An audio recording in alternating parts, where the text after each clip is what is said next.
अरिहंतादिमहान्। मोक्ष मार्ग प्रकाशक का 6वां अधिकार चल रहा है, उसका अंतिम थोड़ा अंश रह गया है। पेज नंबर 190 पर सबसे नीचे का पैरा है कि तथा जिन मंदिर तो धर्म का ठिकाना है, वहाँ नाना कुकथा करना, सोना इत्यादि प्रमाद रूप प्रवर्तते हैं तथा वहाँ बागबाड़ी इत्यादि बनाकर विषय कसाय का पोषण करते हैं तथा लोभी पुरुष को गुरु मानकर दानादिक देते हैं व उनकी असत्य स्तुति करके महंतपना मानते हैं इत्यादि प्रकार से विषय कसायों को तो बढ़ाते हैं और धर्म मानते हैं, परंतु जिन धर्म तो वीतराग भाव स्वरूप है उसमें ऐसी विपरीत प्रवृत्ति काल दोष से ही देखी जाती है। इस प्रकार कुधर्म का सेवन हुआ। जैसे कुधर्म के सेवन में बहुत सी बातें बताई हुई, अंतिम पॉइंट था कि जैन मंदिर है, जिन मंदिर बनाया है किसी ने तो आत्मा की आराधना के लिए बनाया है। अब धीरे जिन मंदिर तो बनाएंगे तो बड़ा 2-4 एकड़ की जमीन बढ़िया कर लेंगे, तो उसमें बीच में छोटा सा जिन मंदिर बना देंगे और चारों तरफ एकदम बाग बगीचे तालाब इतनी इतनी बढ़िया बनाएंगे। जैसे मैं कोई जगह का नाम नहीं लेना चाहता हूँ, लेकिन निगाह दौड़ा करके देखना, सारे देश में आप लोग जाते हैं तो, है ना, तो वो कहते हैं कि इससे क्या होगा, फिर वहाँ बैठ के कुकथाएँ करना, यहाँ वहाँ की भलाई बुराई करना और सोना इत्यादि प्रमाद रूप बाग बगीचे लगाकर आनंद लेना, ये सब वहाँ विषय कसाय की भोग की सामग्रियाँ इकट्ठी करते हैं और लोभी पुरुष को गुरु मानकर दान देते हैं, असत्य महंत बनाकर स्तुतियाँ करते हैं। अब ऐसी प्रवृत्ति देखने में आ रही है कि कोई भी जरा प्रभावशाली बनता है साधु तो फटाफट उसे एक टेकड़ी चाहिए, इसको तीर्थ बनाना है और टेकड़ियों को नए तीर्थ बनाने की होड़ लगी हुई है। पुराने तीर्थों की दुर्दशा जो हो रही है वो तो हो रही है ना, और हरेक को उसमें 25 जगह अपना नाम जुड़ जाएगा, ये कर जाएगा।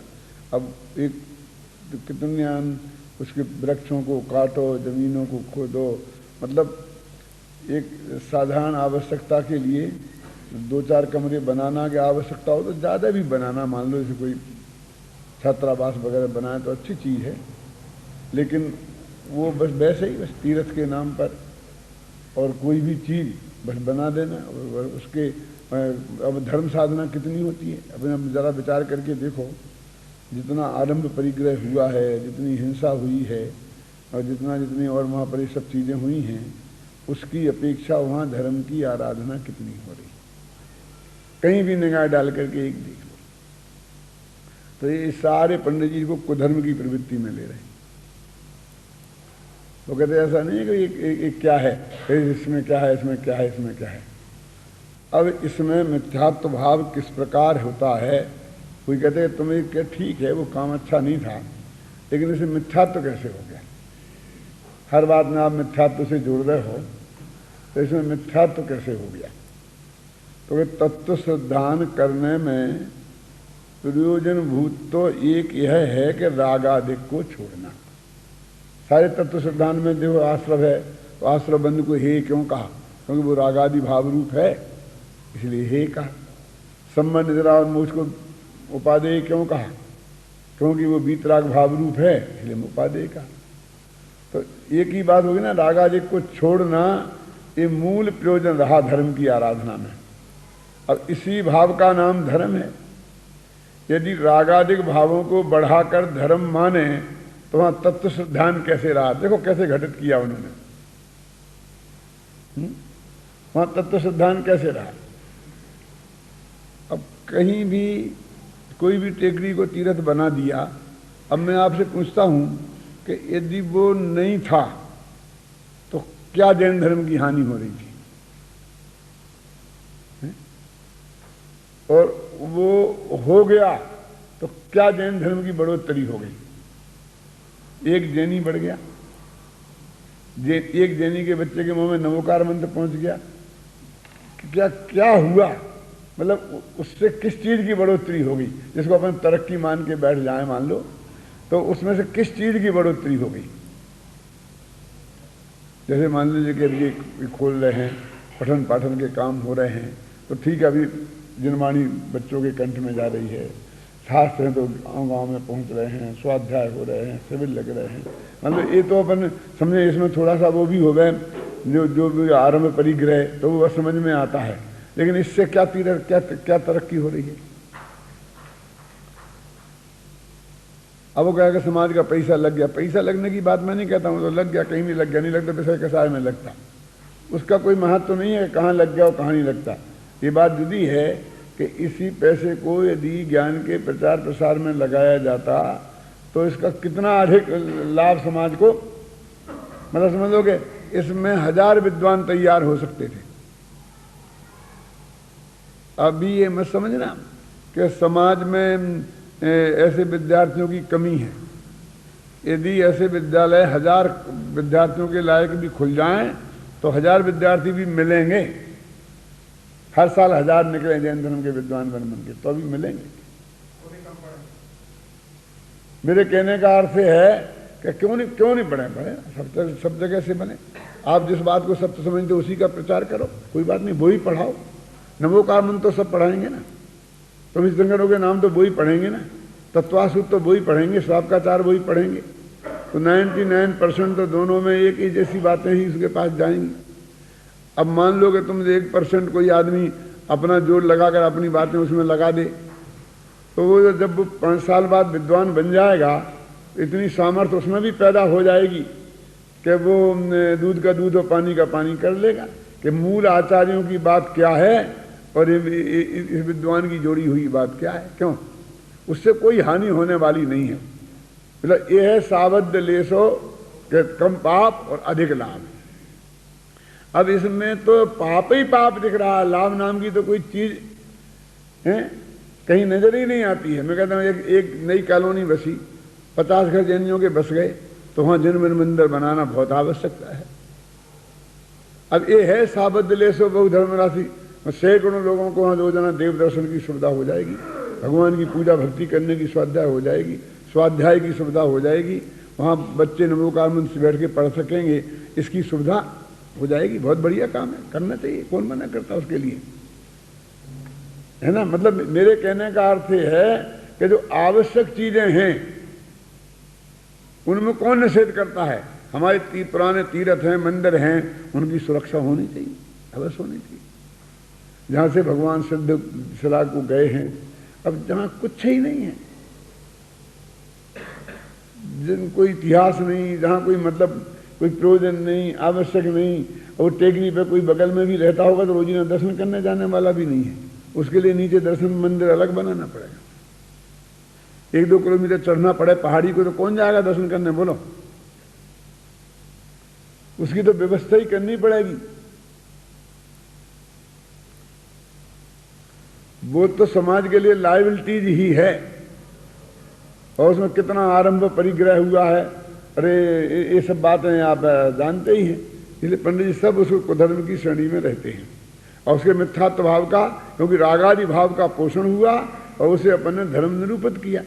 जिनने दान दिया है तो उनको कितना चंग पे चढ़ाया गया है कि तुम्हारे कितना तुम्हें धर्म लाभ होगा, इससे ये होगा वे होगा, लोग वैसे ही थोड़ी दे देते हैं। कितनी कितनी प्रेरणाएं दे देकर किस तरह से उनको मतलब वो बताया जाता है, और फिर झूठी झूठी कहानी किससे अतिशय मतशय के, क्योंकि जिससे पैसा आने लग जाए जोड़ जोड़ के पैसा इकट्ठे किए जाते हैं, तो इसलिए वो मिथ्यात्व का सेवन हो गया जो आपने वहां चीजें प्रचित करी। देखो, यदि रागादिक भावों को बढ़ाकर धर्म माने तो वहां तत्व सिद्धांत कैसे रहा, तथा जिन आज्ञा से प्रतिकूल हुआ। रागादि भाव तो पाप हैं, उन्हें धर्म माना सो यह झूठा सिद्धांत हुआ, इसलिए कुधर्म के सेवन से मिथ्यात्व भाव है। रागादि भाव पुण्य है, क्या लगा दो, रागादि भाव पाप है, लगा ना, मूल मूल उसमें है। इस प्रकार कुदेव, कुगुरु, कुशास्त्र सेवन में मिथ्यात्व भाव की पुष्टि होती जानकर इनका निरूपण किया। इनका निरूपण जो हमने किया है, ये मिथ्यात्व भाव के पोषक हैं। पोषक हैं इसलिए गीत मिथ्यात्व हैं, क्योंकि पोषे चिर दर्शन मोह ये गीत मिथ्यात्व की परिभाषा है। उसको पोषण प्रदान किया ना उसने मिथ्यात्व को, इसलिए ये गीत मिथ्यात्व है। यही सठ पावर में कहा है, तो यदि लज्जा से, भय से या बड़ाई से भी कुत्सित देव को, कुत्सित धर्म को व कुत्सित लिंग को बंधता है तो मिथ्या दृष्टि होता है। इसलिए जो मिथ्यात्व का त्याग करना चाहें, देखो अब ये अंतिम उनका आदेश कहो, उपदेश कहो, प्रेरणा कहो, वो पंडित जी कह रहे हैं। इसलिए जो मिथ्यात्व का त्याग करना चाहें वह पहले कुदेव, कुगुरु और कुधर्म का त्यागी हो, तब बाद में बात आगे बढ़ेगी।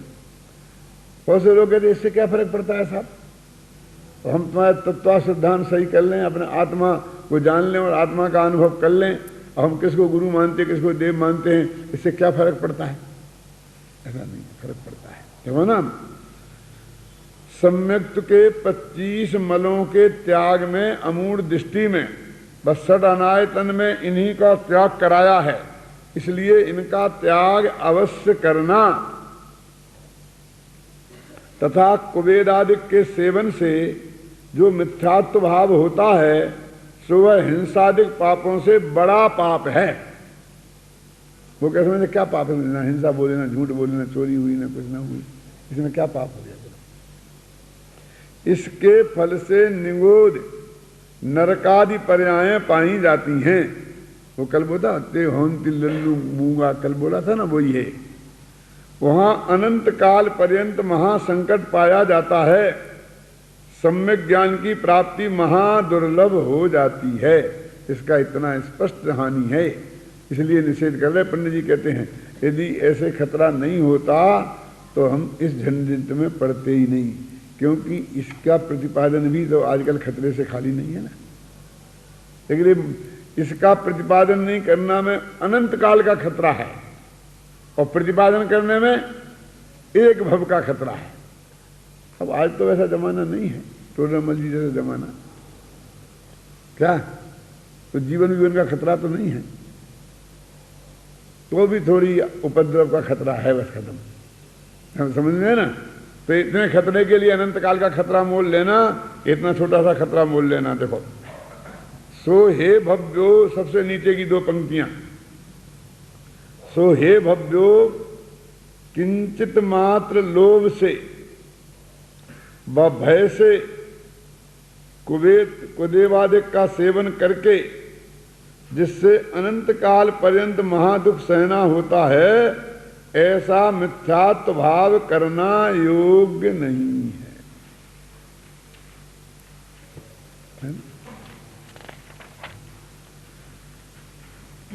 जैन धर्म में तो यह आम नाय है। जो क्या आम नाय है जैन धर्म की?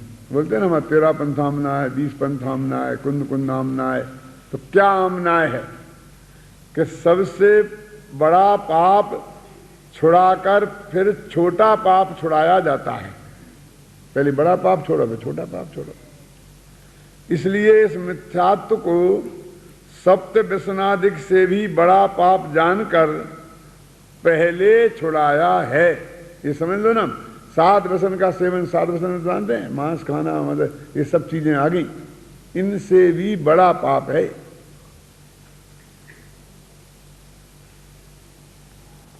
इसलिए जो पाप के फल से डरते हैं, अपने आत्मा को दुख समुद्र में नहीं डुबाना चाहते हैं, वे जीव इस मिथ्यात्व को अवश्य छोड़ो। निंदा प्रशंसादिक के विचार से शिथिल होना योग्य नहीं है। ये परिस्थितियां टोडरमल जी के जमाने में भी थी, आज भी हैं, कल भी रहेंगी, और कुंद कुंद के जमाने में भी होंगी। क्यों रहेंगी? इसका बहुत जबरदस्त कारण तो ये है कि 6 महीना और 8 समय में तो 6 जीव मोक्ष को जाना है ना। जीव तो संसार में अनंत है ना। अरे मनुष्य गति की अपेक्षा ही विचार करो यदि हम, तो मनुष्य गति में भी मालूम 29 अंक प्रमाण है मनुष्य,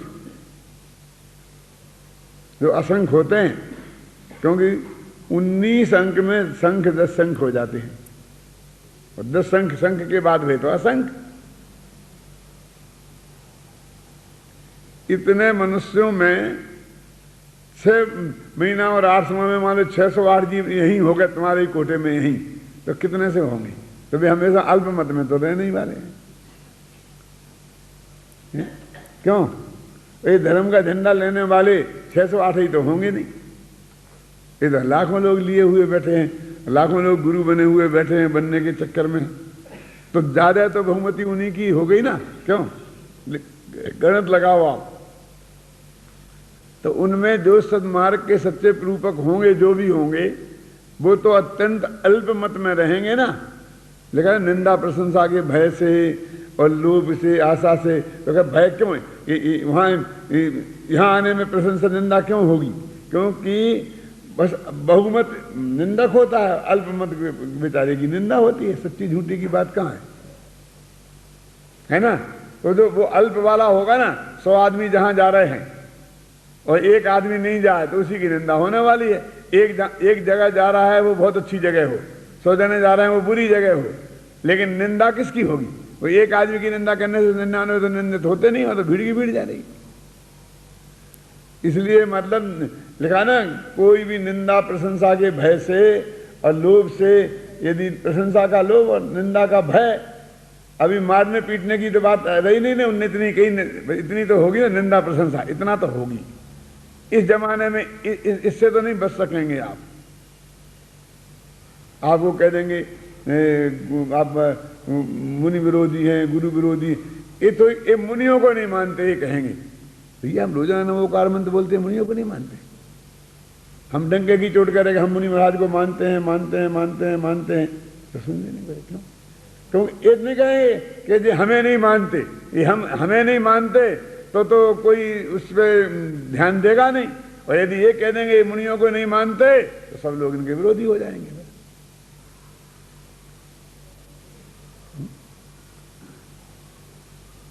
और हर एक ये कि तुम हमें मान लो, बाकी मुनियों को मानो चाहे नहीं मानो, बस एक को तो मान लो, तो मुनि मान लेंगे। और एक में वे भले कहते एक है, लेकिन वो एक और कोई नहीं है, वो एक मैं हूं।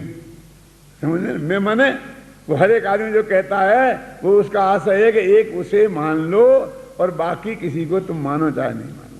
तो उसे तो अपने स्वयं को पजवाने से मतलब है, सारी दुनिया से तो कोई मतलब है। तो निंदा तो होगी, ख्याल में नहीं ना? तो निंदा के भय से और प्रशंसा के लोभ से ये डर करके ये काम नहीं करना। कोई भी द्रव्य क्षेत्र काल भाव ऐसा नहीं आने वाला है कि जब इस अच्छे महान कार्य की, माने कौन सच्चे देव साधुओं की ही आराधना करेंगे, गुरु कुदेव की नहीं करेंगे, इस बात में तुम्हें प्रशंसा मिले और निंदा नहीं हो, ऐसे अवसर बहुत कम आएंगे। तुम्हें जाति बाहर नहीं करें, तुम्हारी पिटाई नहीं करें, तो वो गनीमत समझना। ये समझना बहुत बढ़िया काल है ये, समझना ऐसे ऐसा सब। देखो पंडित जी यहां तक लिखते हैं, देखो निंदन्तु नीति निपुणा यदि वास्तवन्तु लक्ष्मी समाविशतु गच्छतु वा यथेष्टम।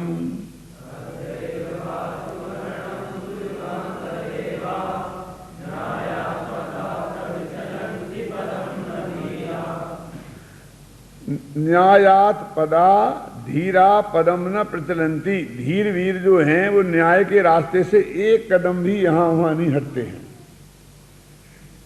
चाहे लोग उनकी निंदा करो अथवा स्तवंतु, अथवा कोई प्रशंसा करो। लक्ष्मी समाविशतु, लक्ष्मी आवे, अथवा गच्छतु, चली जावे, यथेष्टम, जहां जाना हो जहां चली जाए। अद्दैव मरणम वस्तु, आज ही मरण हो जाए और एकांतर तक, बहुत काल लंबे काल तक जीना पड़े, कैसी भी परिस्थितियां बन जाए, लेकिन सज्जन लोग तो, नीति में निपुण लोग तो न्याय पथ से एक कदम भी यहां वहां हटते नहीं हैं। ये पंडित जी याद दिलाते हैं। ऐसा न्याय विचार कर निंदा प्रसंदादिक के भय से और लोभादिक से अन्याय रूप मिथ्यात्व की प्रवृत्ति करना युक्त नहीं है। अहो देव गुरु धर्म तो सर्वोत्कृष्ट पदार्थ हैं, इनके आधार से धर्म है। क्योंकि ये लाइन क्या बताती है? जो लोग कहते हैं क्यों ये झगड़े की बात है, इसकी चर्चा ही तुम क्यों करते हो, उसकी बात ही बिल्कुल बंद कर दो। तो वो कहते हैं ना कि देव गुरु धर्म तो सर्वोत्कृष्ट पदार्थ हैं और इनके आधार से तो धर्म है। तो इनकी को छोड़ देना, वो तो धर्म को छोड़ देना है। इसकी चर्चा नहीं करें तो उनका सत्य स्वरूप नहीं समझें तो धर्म ही नहीं रहेगा ना। इनमें शिथिलता रखने से अन्य धर्म किस प्रकार होगा? इसलिए बहुत कहने से क्या, सर्वथा प्रकार से कुगदेव कुगुरु कुधर्म का त्यागी होना योग्य है। कुदेवादिक का त्याग न करने से मिथ्यात्व भाव बहुत पुष्ट होता है और वर्तमान में यहां इनकी प्रवृत्ति विशेष पाई जाती है। राम जी के जमाने में भी बहुत पाई जाती थी और आज तो उससे ज्यादा बड़ी है, कोई घटी तो है नहीं। इसलिए इनका निषेध रूप निरूपण किया। इसलिए निरूपण किया, उसे जानकर मिथ्यात्व भाव छोड़कर अपना कल्याण करो। ये हमारा उद्देश्य है और कोई उद्देश्य नहीं है। ये टोडरमल जी कहते हैं हमने जो थोड़ा देव गुरु शास्त्र की बात करी वो इसलिए की। देखो, सम्यक दर्शन की परिभाषा में 4 चीजें मुख्य हैं। अपन सर्वोदय तीर्थ वाली किताब है ना, उसमें वो बात लिखी है। 4 चीजें वो उसमें जो सर्वोदय तीर्थ वाला अंश है उसमें डाली हैं कि 4 चीजें कौन कौन? सच्चे देवशास्त्र गुरु की श्रद्धा को सम्यक दर्शन कहते हैं आचार्य समंत भद्र। तत्वार्थों की श्रद्धा को सम्यक दर्शन कहते हैं उमा स्वामी। तो आत्मा की श्रद्धा को सम्यक दर्शन कहते हैं ये समय सार अथवा आत्मख्याति प्रसाद सिद्धि उपाय है ना। और भेद विज्ञान से वो कौन क्या, हाँ, सुपर भेद विज्ञान। तो इस तरह से 4 चीजें ली। तो उन 4 चीजों में देवशास्त्र गुरु वाली बात सबसे मुख्य है, पहले नंबर पे ली, क्योंकि भीद मिथ्या से संबंध रखती है। इसलिए यदि इसके बारे में सही निर्णय नहीं हुआ तो एक घड़ा यदि औंधा रखा गया तो उसके ऊपर सारे घड़े औंधे ही औंधे रखे जाने वाले हैं। मान लो हमने गुरु का निर्णय गलत कर लिया और जो आदमी सही तत्व ज्ञान को नहीं जानता है उसे हमने गुरु स्वीकार कर लिया, चाहे श्रद्धा से किया, चाहे भय से किया, चाहे लोभ से किया, चाहे कैसे ही किया सोनलाल जी। तो अब जब हमने, अब वो जो गुरु बताएगा वो ही तो करेंगे, क्यों? तो गलत गुरु को चुन लिया तो वो जो गलत ही बात बताने वाला है तो सारी बातें गलती गलती होने वाली हैं। फिर वो आत्मा भी गलत, तो तत्वार्थ सिद्धांत भी, तत्वार्थ भी गलत, तो सब चीजें गलती गलती होने वाली है ना। इसलिए ये सबसे पहला है और सबसे ज्यादा महत्वपूर्ण है और सबसे ज्यादा डेंजरस है। क्यों है सबसे ज्यादा खतरनाक? क्यों है कि देव तो जैसे अपन अनंत भगवान को कहते हैं, आदिनाथ से महावीर से सबको मोक्ष चलेगा, कोई यहां है नहीं। जिन्हें हम कुदेव कहते हैं वे भी यहाँ कहाँ हैं, कहाँ दिखाई देते हैं? टोडरमल ने लिखा था बहुत तो काल्पनिक ही है, उनकी तो मूर्तियां बना बना के हमने बैठा दी हैं, चाहे वो देव हो चाहे कुदेव हो। वो वास्तव में ऐसे हाड़ मास के पिंड रूप सामने कहीं दिखाई नहीं देते हैं जो सीधा तुम पर आक्रमण करें। और शास्त्र भी आकर तुम्हारे गले में बनते नहीं है जबरदस्ती। ये कान 2 प्रकार के होते हैं ना, एक एक्टिव एक अनएक्टिव होते कि नहीं होते? कि एक तो निमित्त 2 प्रकार के होते हैं ना, प्रेरक और तो किताब तो प्रेरक ने उदासीन निमित्त है, तुम पढ़ो तो तुम्हें सहयोग कर देगी, नहीं पढ़ोगे तो नहीं करेगी। वो डंडा लेके तुम्हें पढ़ाएगी नहीं। प्रकाश उजेला तुम पढ़ोगे तो तुम्हें सहयोग कर देगा, नहीं पढ़ोगे तो कुछ नहीं करेगा, डंडा लेके नहीं पढ़ाएगा। लेकिन गुरु जी डंडा लेके पढ़ाते हैं। तो देव शास्त्र गुरु में देव और शास्त्र, शास्त्र तो किताब जैसे हैं ही, गुरु जी देव भी प्रकाश जैसे हैं, वे गुरु जी डंडा मार लिए जैसे हैं, वे डंडा मार के पढ़ाते हैं। वो एक्टिव हैं, एक्टिव कारण है, मेरे कहने का मतलब ये है। और उसमें जो भूल हो गई तो तुम्हें डंडा मार मार के उस रास्ते पे ले जाएंगे।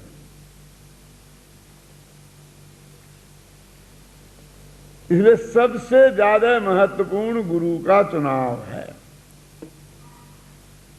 जैसे मैं कहता हूं ना कि महाभारत की हार जीत का निर्णय उसी दिन हो गया था। किस दिन? लड़ाई में जो 18 दिन बाद हुआ ना कि पांडव जीते और कौरव हारे, ये तो बाद की बात है।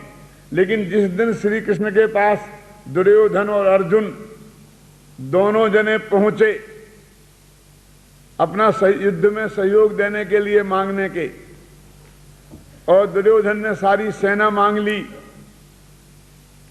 और अर्जुन ने निहत्थे श्री कृष्ण को चुन लिया, उस दिन ही फैसला हो गया था कि कौन जीतेगा और कौन हारेगा। वो चुनाव में फैसला हो जाता है उस दिन। ऐसे ही सबसे पहले हम गुरु खोजने निकले और गुरु के खोज में सही खोज हो गई हमारी, तो समझ लीजिए हमने युद्ध जीत लिया, हमारा मुक्ति मार्ग खुल गया। और गलत हो गई तो समझ लेना मामला के भाई उस दिन ही फैसला हो गया। रिजल्ट तो जब आएगा तब आएगा। ये जो वकील होते हैं ना, वकील, तो जैसे किसी ने अपन पे दावा किया तो उसका जवाब दावा, तो वो असली लड़ाई तो दावा और जवाब दावे पे ही होती है। इतना आप जानते होंगे शायद कि जो हमने दावा किया उसने जवाब दावा दे दिया, फिर उस पर गवाह सफाए होंगे सबसे छोटी अदालत में, फिर वो केस बन जाए, जो भी फैसला हो जाए, फिर जब आप हाई कोर्ट में अपील करने जाएंगे तो ना तो वहां पर दावा होगा, ना जवाब दावा होगा, ना कोई गवाह होगा, ना सफाई होगा। वहां तो सिर्फ कानूनी लड़ाई है हाई कोर्ट में और सुप्रीम कोर्ट में। कानून की गलत व्याख्या हो गई हो तो उसे सुधारा जाएगा। जो गवाहों ने कह दिया हो, जो उसने लिख दिया कि ऐसा हुआ, बात तो वही प्रमाणिक मानी जाएगी। इसलिए असली जीत और हार तो जवाब दावा और दावा लिखने में होती है। जिसने होशियार वकील कर लिया और उसने दावा में सही लैंग्वेज लिख दी कि जवाब दावा में सही लैंग्वेज लिखी गई, क्योंकि सारा बेस, सारी लड़ाई का बेस वो ही बनने वाला है।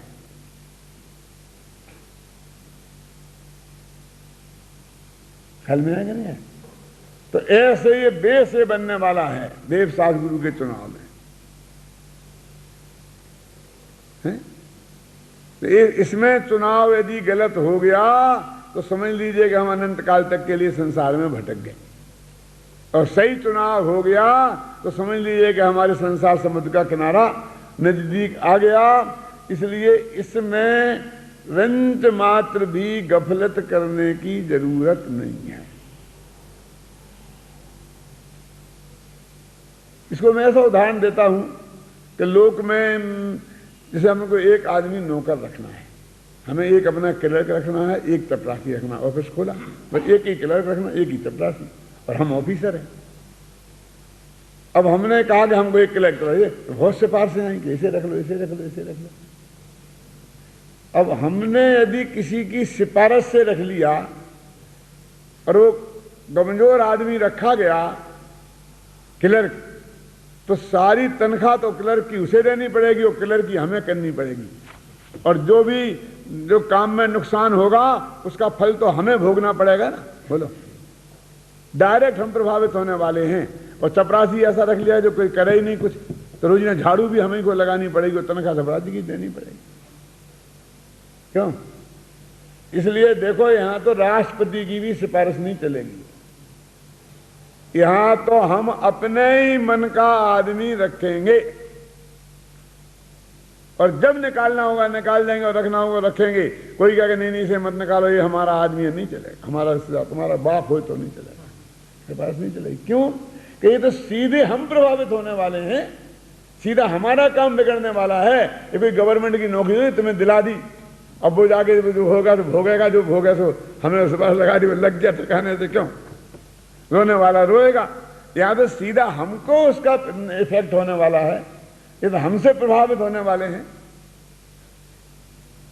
ये तो तुम विद्यार्थियों को भर्ती करते हैं और 10 हमने फेलुअर यहां भर्ती कर लिए, तो ये सारे 5 साल तक हमको ही परेशान करने वाले हैं, हर साल हमारा रिजल्ट बिगाड़ने वाले हैं, सारे देश में बदनामी करने वाले हैं। और किसी तरह 5 साल काट भी लिए तो फिर वो हमारे यहाँ के कंप्यूटर मनुष्य स्मारक के विद्वान हैं और सारी जिंदगी जहां रहेंगे वे हमारे नाम को रोशन करेंगे। क्योंकि अच्छे हो गए तो ऐसे में करेंगे, वो बुरे में तो वैसे रोशन करेंगे। आप समझ में आया कि नहीं आई? तो इसमें हम सोहनलाल जी की सिफारिश मान के क्या करें बोलो? क्योंकि उसका दंड आपको तो भोगना नहीं पड़ेगा, हम मर जाएंगे तब भी हमें भोगना पड़ेगा, तब भी हमारे नाम को रोशन करेंगे कि नहीं करेंगे वो? और अच्छे प्रतिभाशाली आए, सदाचारी आए तो कम से कम मेहनत और बढ़िया से बढ़िया माल तैयार होगा, क्यों? और अनेक पीढ़ियों तक हमारे अनुकूलता प्रदान करेंगे। सवाल अभी एक दिन का है, साहब अभी अपन भर्ती नहीं करेंगे तो जी कहाँ जाएगा, इसका क्या होगा? मुझे दादा दया दिखाने की जरूरत नहीं है, एक दिन की दया बहुत महंगी पड़ेगी। तो बहुत दया आ रही हो तो 200-500 रुपया दे दो और उसे भेज दो, कहीं दूसरी जगह भर्ती करा दो। क्या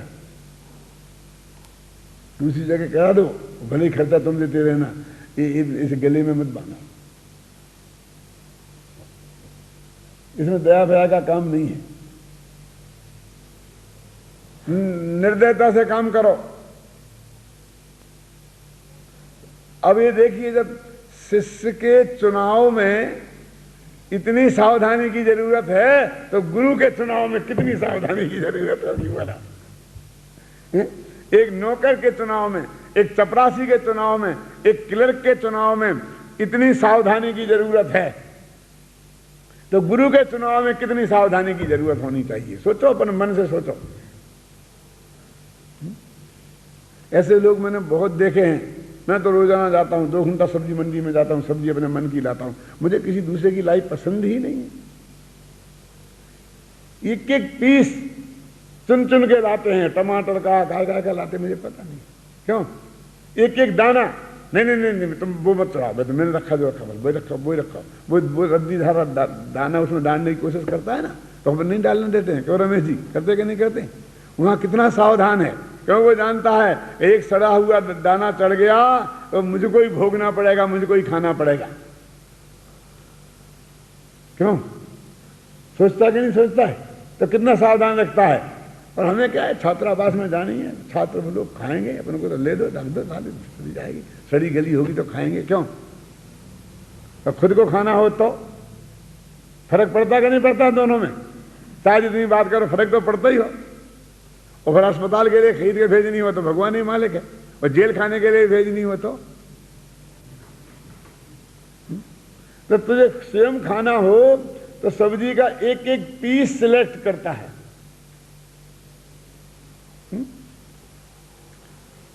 बाप का, बहन का, भाई का सुना हुआ पसंद नहीं आता है। और गुरु के चुनाव में चाहे चुनाव कर ले। आज तो एक कपड़ा, माँ बाप का लाया हुआ कपड़ा बच्चों को पसंद नहीं, बच्चों का लाया हुआ कपड़ा माँ बाप को पसंद नहीं। चलो कपड़ा तो माथे पर लगाना पड़ता, शरीर पे पहनना पड़ता है। टोपी पसंद नहीं आए तो नहीं आए किसी दूसरे की, लेकिन पैर में पहनना पड़ता है। चप्पल और जूता भी दूसरों के पसंद की हुए पसंद नहीं आए। खुद भले सिलेक्शन तो मैं खुद करूंगा, तुम तो दुकान बता दो, लेकिन मैं तो देखूंगा तो मैं खुद। विचार तो करो, ये भोग की एक एक सामग्री में, क्यों, जिसका कुछ मतलब नहीं है, 5 मिनट में निकाल के फेंक देने वाले हैं। लेकिन उसका कलर, हमको एक कलर मेरे को पसंद नहीं है, एक कलर मेरे को पसंद है, कपड़े का कलर पसंद करेंगे, डिजाइन पसंद करेंगे, एक एक चीज पसंद करते क्या नहीं करते हैं? मकान का वास्तु में यहां को मुंह नहीं होना, यहां को मुंह होना, क्यों? दक्षिण में नहीं होना, उत्तर में होना, कितनी कैसी कैसी कैसी बातें सिलेक्शन हो गया है। अब एक वो गुरु का ही सिलेक्शन ऐसा है कि तुमको क्या देखो, बस पिछी कमंडल देखो और सिलेक्ट कर लो, तुम्हें क्या करना और कुछ देखने की जरूरत नहीं है, बस खत्म। पिछी कमंडल वाले तुमको लाखों पर ना,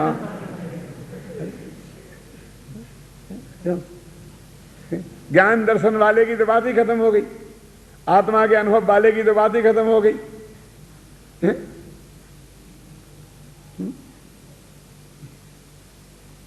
सच बोलता हूं मैं, ये बात एक तरह गंभीरता से विचार करने की है। ये अनंत भव का सवाल है।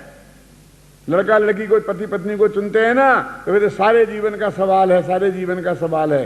लेकिन गुरु के चुनाव में तो अनंत भवों का सवाल है, समझ लेना। और इसे चुनाव में हमें किसी को कुछ अधिकारी नहीं देना चाहते हैं, हम भी नहीं चुनना चाहते हैं। उसमें क्या देखना, उसमें क्या देखना, उसमें क्या देखना, बस खत्म। ये पंडित जी यहां पर बहुत सावधानी पूर्वक कहते हैं। इस तरह उन्होंने लिखा ना, देखो, अहो देव गुरु धर्म तो सर्वोत्कृष्ट पदार्थ हैं, इनके आधार से धर्म है, इनमें शिथिलता रखने से अन्य धर्म किस प्रकार होगा। इसलिए बहुत कहने से क्या, सर्वथा प्रकार से कुदेव कुगुरु और कुधर्म का त्यागी होना योग्य है। कुदेवादिक का त्याग न करने से मिथ्यात्व भाव बहुत पुष्ट होता है और वर्तमान में यहां इनकी प्रवृत्ति विशेष पाई जाती है। इसलिए इनका निषेध रूप निरूपण किया। हमने जो इनका निषेध रूप निरूपण किया, टोडामल जी कहते हैं, इतना खतरा समझ के, अनंत भव का खतरा है, इसलिए हमने इतनी बात की है। उसे जानकर मिथ्यात्व भाव छोड़कर अपना कल्याण करो। अब ये अपना 7वां अध्याय शुरू होता है। ये 7वां अध्याय, ये भी दिगंबर जैनों की बात तो चल ही रही है, लेकिन दिगंबर जैनों में भी जो स्वाध्यायी हैं, पंडित हैं, और वो भी बारीक गलतियां कैसी करते हैं। स्थूल गलतियों की बात, ये तो स्थूल गलतियों में है, ये देवसास गुरु के स्वरूप की बात तो स्थूल गलती में है, बहुत मोटी गलती है। अब कहते सूक्ष्म गलतियों की बात करते हैं। देखो, इस भव तरु का मूल के जानहु मिथ्या भाव,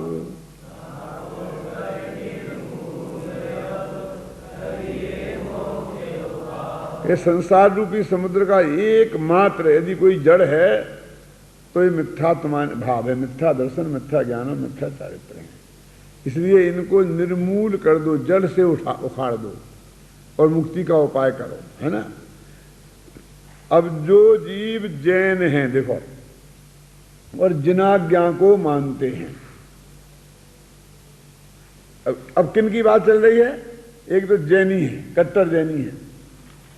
ऐसे जैनी हैं कि ये माथा धड़ पे रहे चाहे ना रहे, लेकिन गलत जगह नहीं झुकेगा। ऐसे जैनियों की बात है। क्या कहते हैं सोनलाल जी, क्योंकि इसका निषेध तो, गलत जगह नहीं झुकने का निषेध तो इस 6वें अध्याय में कर दिया, समझे ना। सुगुरु कुगुरु का विवेक, सुदेव कुदेव का विवेक तो कर दिया ना। मैंने ऐसा विवेक का धनी हो गया तो भी कैसी गलती रहती है, उनकी बात है।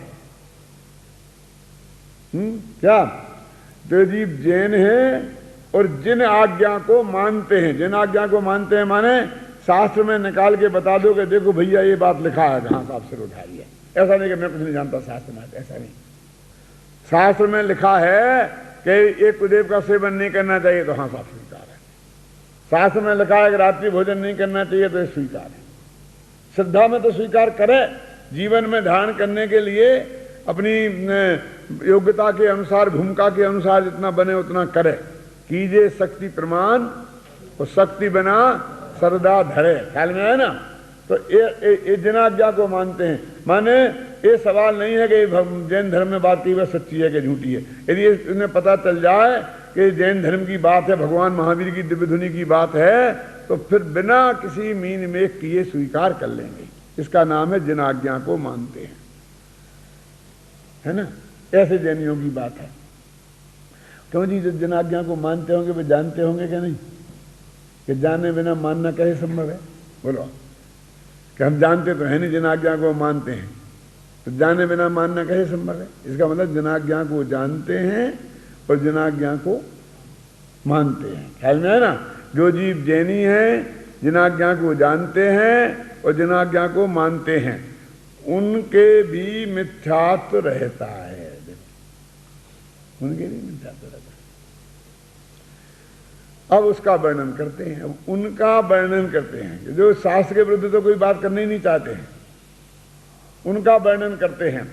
क्योंकि इस मिथ्यात्व बैरी का अंश भी बुरा है, थोड़ा भी नहीं रहना चाहिए। किसी भी कीमत पर यदि रह गया तो उसका वही फल निकलेगा निगोज, चाहे वो ज्यादा रहे और चाहे थोड़ा रहे, उससे नहीं है। एक जहर का है ना, एक बाल्टी में 1 तोला जहर डाला हो तो नहीं ले दूध पीना वो है, और 1 बाल्टी दूध में एक बिल्कुल पाव रत्ती 1 कैरेट जहर डाला हो तो पीना क्या नहीं पीना? क्यों?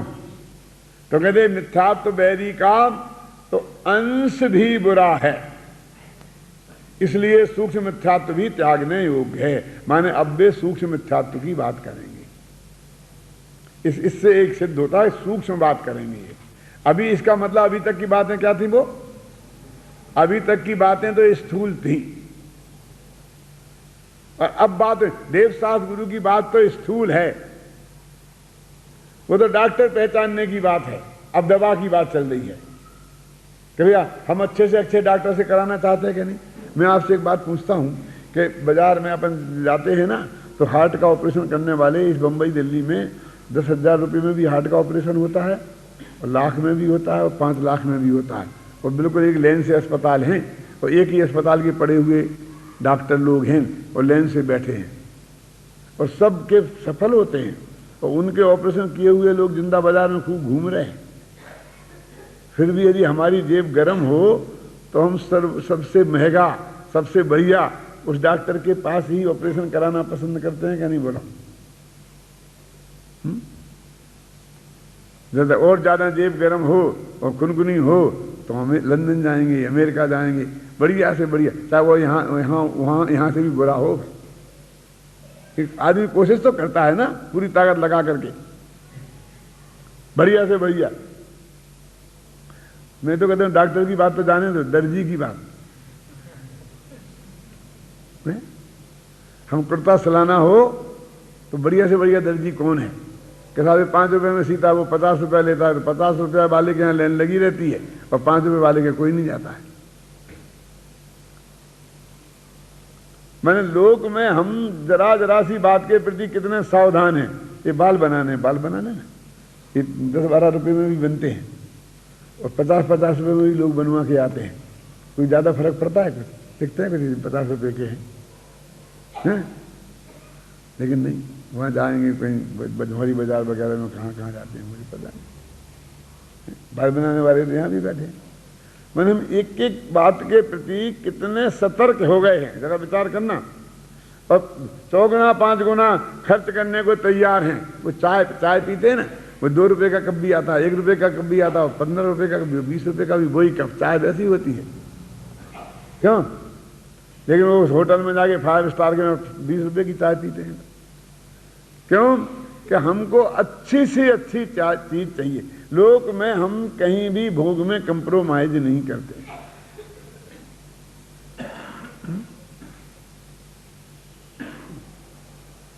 ये गाने वाले बुलाते हैं ना, ये गाने वाले तो वही भजन गाएंगे, और वही गाने वाले 5,000 में आते हैं, 50,000 में आते हैं, 5 लाख लेते हैं। क्यों? तो 5 लाख दे के क्यों बुलाते हैं? गाने भजन तो वही है, लेकिन नहीं, हमको तो टॉप कर, जो भी चाहिए हमको टॉप चाहिए, हमको कोई सेकंड हैंड चीज नहीं चाहिए, है ना। तो यहाँ ये कहते हैं कि देखो भाई, धर्म के संदर्भ में भी ऐसी बात हमको होनी चाहिए ना, कि अंश भी जिसमें खराबी नहीं हो, बिल्कुल फिट हो, जो 100% सही हो वो बात। तो पंडित जी कहते हैं वो सूक्ष्म बारीक गलतियां कहाँ रह जाती हैं? उन सब की हम बात करते हैं। देखो सारी गलती जिसकी आप कल्पना नहीं करते हैं उस गलती को देखो। अब आगे क्या लिखते हैं, वहां जनागम में निश्चय व्यवहार रूप वर्णन है लिखा। कितना सारे जनागम में निश्चय व्यवहार रूप वर्णन है। अब निश्चय व्यवहार नय को नहीं जानो तो हम जनागम का मर्म समझ ही नहीं सकते हैं। अब आज हमारे बड़े बड़े विद्वान मुमुक्षुओं में भी ऐसे कहने वाले मिल गए हैं कि नयों की जरूरत ही नहीं है, नयों के चक्कर में मत उलझो। है ना ऐसे लोग कहने वाले में? बोलो जो टोडेमल जी ने लिखा कि नहीं लिखा कि सारा वचन जो है वो जैनियों में सारा वचन जो है वो निश्चय व्यवहार रूप वर्णन है। और नए चक्र में तो वो लिखा है जिनवाणी में एक वाक्य ऐसा नहीं है जो नयों के बना कहा गया हो। और जो नयों को नहीं जानते हैं वो संसार समुद्र से पार किसी कीमत पे हो ही नहीं सकते हैं। ऐसे इस नए चक्र में जय धवल के उद्धरण मैंने दिए, आप लोग तो पढ़ते हैं, उसमें दिए ना उद्धरण के बात में। लेकिन अब वो मान लो अपना थोड़ा कमजोर होगा ये विषय तो बस वो अपने हे हो गया। देखो नत्थिणयेन विहूणम सुत्तम अत्व विजिन्वर मदम्मी जो नयवादे न्यूणा मुनिनो सिद्धंतिया होंती। जिनेन्द्र के मत में नयवाद के बिना सूत्र और अर्थ कुछ भी नहीं कहा गया है, इसलिए जो मुनि नयवाद में निपुण हैं वे ही सच्चे सिद्धांत के ज्ञाता हैं।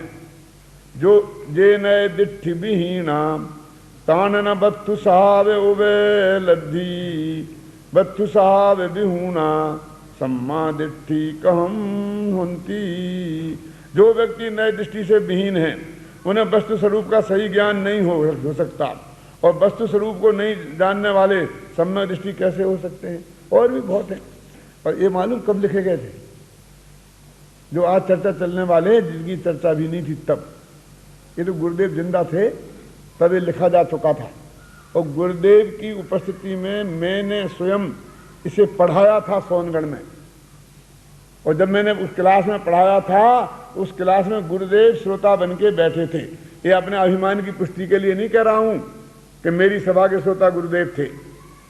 मैं ये कहना चाहता हूं कि ये बात उनके सामने छप के आ गई थी उनके आत्म धर्म में, समझे ना। और उनने पढ़ ली थी और उनके सामने बैठ के सबको हमने पढ़ाई थी और उनने बैठ के सील लगाई थी कि हाँ ठीक है। अब उन्हीं गुरु के शिष्य अब आगे कहने लग गए इसकी जरूरत नहीं है। पहले सारा देश कहता था इसकी जरूरत नहीं है, और सोनगढ़ में जाते थे तो वो निश्चय व्यवहार को पढ़ाते थे, और वहां से पढ़ करके जो लोग आते थे तो वे कहते थे कहां से नया नया लाए। तो उस वक्त हमने कल्पना भी नहीं की थी कि कभी इन्हीं गुरुदेव के भगत भी ये बात कहेंगे कि इनकी जरूरत नहीं है।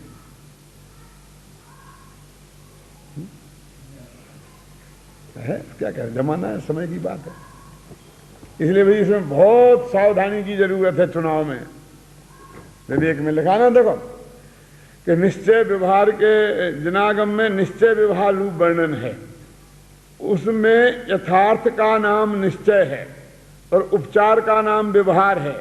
इनके स्वरूप को न जानते हुए अन्यथा प्रवर्तते हैं वही कहते हैं। इनके स्वरूप को नहीं जानते हैं तो वे निश्चयाभासी और व्यवहाराभासी होते हैं। यदि इनका स्वरूप सच्चा जाने तो वे निश्चयाभासी व्यवहाराभासी नहीं होंगे। लिखा ना, इनके स्वरूप को नहीं जानते हुए जो वो प्रवृत्ति करते हैं तो उस प्रवृत्ति में जो सूक्ष्म भूलें रहती हैं और जो भूलें मिथ्यात्व को पुष्ट करती हैं उनकी चर्चा यहाँ करते हैं। अब सबसे पहले निश्चयाभासी मिथ्या दृष्टि की चर्चा चलेंगे। देखो ये अपने मुमुक्षुओं के लिए सर्वाधिक महत्वपूर्ण प्रकरण ये निश्चयाभासी का है। और आज का ये करंट टॉपिक चलता है ना वो सुपर प्रकाशक का और निर्विकल्प और सविकल्प का, और आत्मा की अनुभूति के काल में पर जानने में आता कि नहीं आता है, और केवल ज्ञान होने के बाद पर जानने में आता कि नहीं आता है। ये सारा प्रकरण का जवाब इस प्रकरण में है। टोडेमल जी के जमाने में भी वो बातें चलती होंगी, उस जमाने में भी ऐसे लोग होंगे जो ये बात कहते होंगे, और उन सब का जवाब इस प्रकरण में दिया है। भाग्य भी शांति की क्लास में ही चलता है ना, तो आप लोग तो इसे पढ़ भी रहे हैं बारीकी से, क्योंकि अपने पास तो समय उतना नहीं है। तो उतनी बारीकी में अपन जा भी नहीं पाएंगे, फिर भी गंभीरता से विचार करने की बात तो है ही। इसमें कितना साफ लिखा है।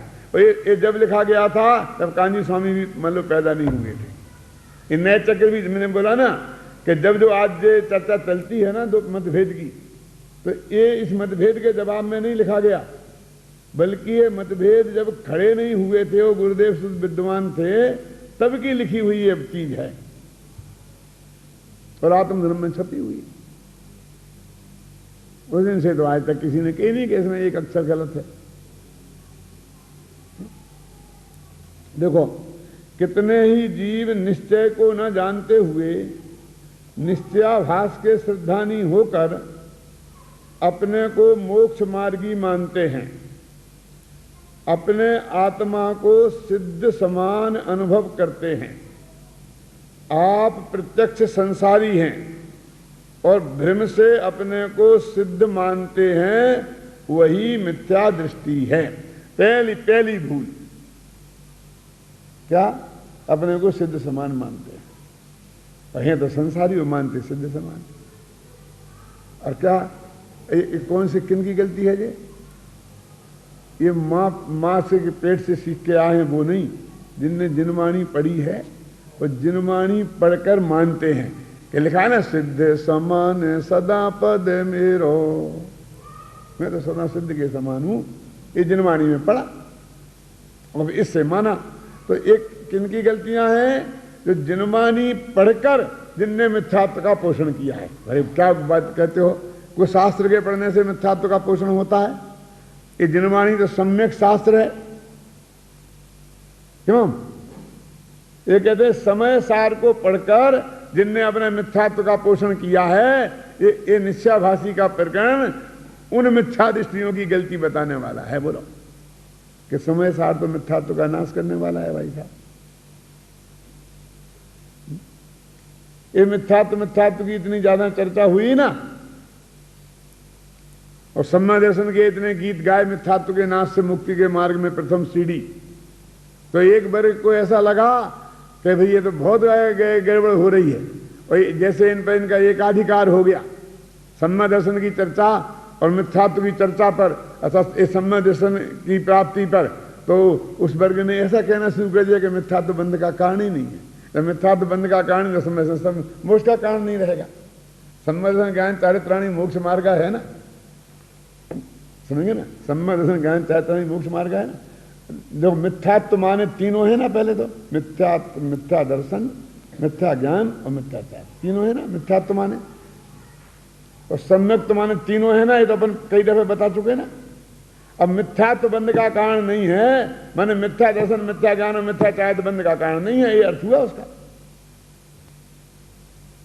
बोलो हुआ कि नहीं हुआ निहाल जी? तो जब ये बंध का कारण नहीं है तो सम्मा ज्ञान चारित्राणी मोक्ष मार्ग का कैसे होगा? क्योंकि उसके अभाव में ये होता है, उसी का नाम मोक्ष मार्ग है। वो संसार का मार्ग नहीं है तो ये मोक्ष का मार्ग कैसे होगा? बस। लेकिन कदम तुमने ये कह दिया और हमें तुम्हारा विरोध करना है, तो हमें तो सबका बात करनी है, बस ऐसी बात है।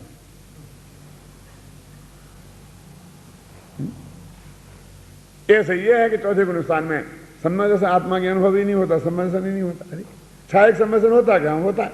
अब दर्शन मोहिनी का नाश हो गया, अनंतानुबंधी चली गई, और तब भी वो सच्चा सम्मा दर्शन नहीं होगा, तो फिर कौन सा होगा सच्चा दर्शन? तब भी आत्मा की अनुभूति नहीं होगी, और वो आत्मा को नहीं जानेगा और साक्षात नहीं देखा है, और उसके बिना सम्मा दर्शन हो गया? वो तो सातवें गुणस्थान में होता है। क्यों? क्योंकि ये तो हम मानते हैं कि हम नग्न दिगंबर दशा में ही मुनि दशा होती है, सातवां गुणस्थान होता है। तो ये तो कहते हम तो असंयमी हैं, हम तो असंयम सम्मा दृष्टि है, ये कहते थे कांजी स्वामी, हम तो चौथे गुणस्थान वाले हैं, असंयम सम्मा दृष्टि है। और भी हम तुम भी कोई दावा करेंगे तो यही करेंगे बहुत से बहुत। तो यदि न रहे बांस न बजे बांसुरी, यदि ये सिद्ध हो जाए कि चौथे गुणस्थान में आत्मानुभूति शुद्धोपयोग सम्मर्शन होता ही नहीं है, तो ये मिथ्या दृष्टि सिद्ध हो जाए, बस खत्म, झगड़ा खत्म। हमारी एक फूटे तो फूटे, लेकिन तुम्हारी दोनों फूट जाए तो झगड़ा खत्म।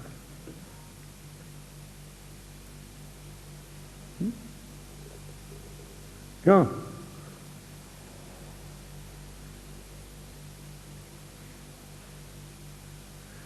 तो पंचम गुण स्थान में देश संयम होता है, अब वहां भी नहीं होती आत्मानुभूति।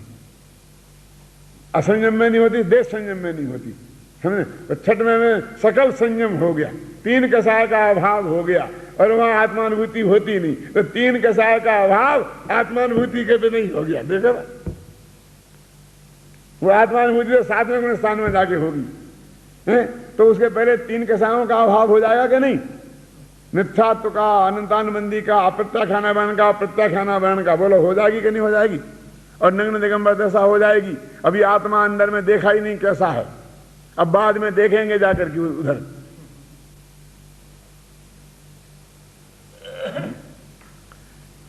यदि कोई बात ऐसी कहे कि भाई पहले के जमाने में लड़का लड़की को आपस में देखे बिना सगाई हो जाती थी, तो हम मान लें। फिर वो कहे देखे बिना शादी हो जाती थी, तो कैसे माने? बोलो मान। शादी में तो 7 फेरे पड़ते होंगे, हथलेवा होता था, है ना? तो देखते ही होंगे। नहीं वो घूंघट डाले तो देखते नहीं। अरे हमारे ये तो ऐसा नेग होता था, तुम्हारे यहाँ होता था कि हमें पता नहीं? कि वो लड़का लड़की होते थे ना, तो सारे पंच बैठे रहते थे, वे दोनों पलंग पे आमने सामने बैठा दिया जाता था, और उन दोनों के ऊपर एक चद्दरा डाल दिया जाता था, उनको पर्दा कर दिया जाता था।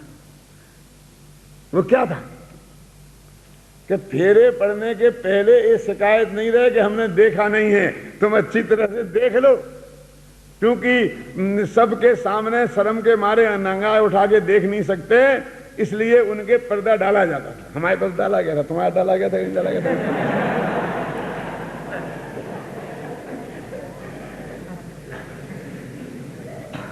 अब आज के लोगों को डालने की जरूरत ही नहीं, पहले ही सब देख लेते थे। हम तो उन लोगों में से है ना कि सगाई होने के पहले, बारात ले जाने के पहले तक हमने देखा ही नहीं था, तो हमारे लिए तो जरूरी था ना।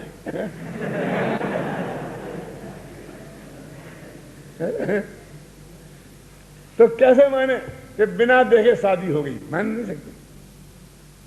बिना देखे सगाई हो गई उतनी तो मान ले, लेकिन बिना से शादी हो जाती ये नहीं मान सकते ना।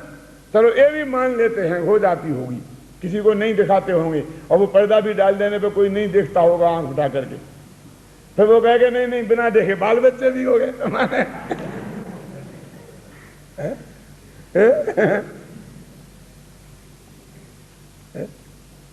ये मानने लायक बात है? नहीं है ना मानने लायक बात?